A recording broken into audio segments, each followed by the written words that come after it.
Contemplar l'Evangeli d'avui. Dia litúrgic, segon diumenge de Quaresma. Text de l'Evangeli. I 6 dies després, Jesús pren Pere i Jaume i Joan i se'ls endú a part a una muntanya alta, ells sols, i es transfigurà davant d'ells. I els seus vestits es feren resplendents, molt blancs, com cap bataner sobre la terra no els podria blanquejar així. I se'ls aparegué Elies amb Moisès, i estaven conversant amb Jesús.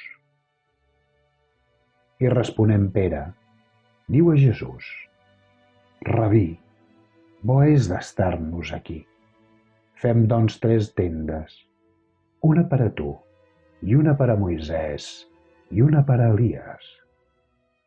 No sabia, doncs, què dir, ja que estaven espantats. I es formà un núvol que els aombrava, i vingué una veu del núvol: Aquest és el meu fill l'estimat, escolteu-lo.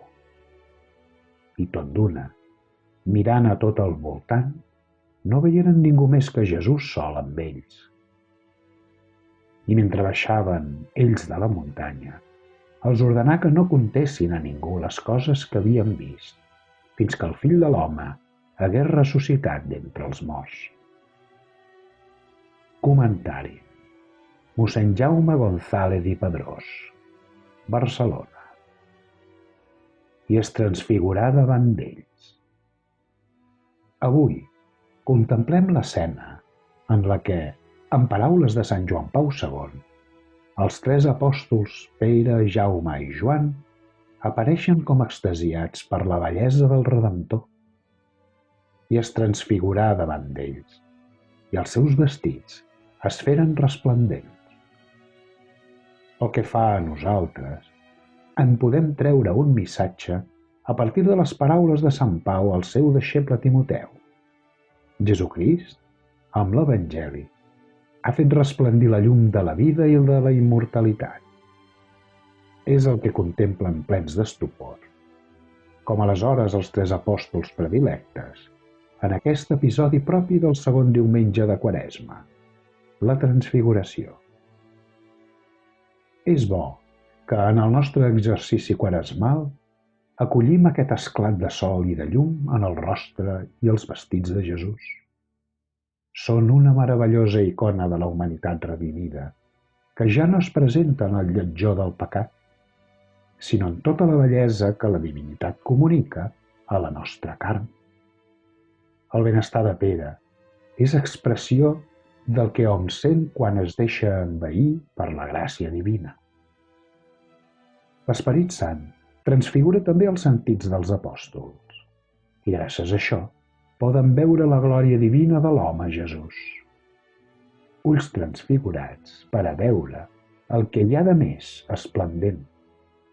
Oïdes transfigurades per a sentir la veu més sublim i veritable, la del Pare que es complau en el Fill.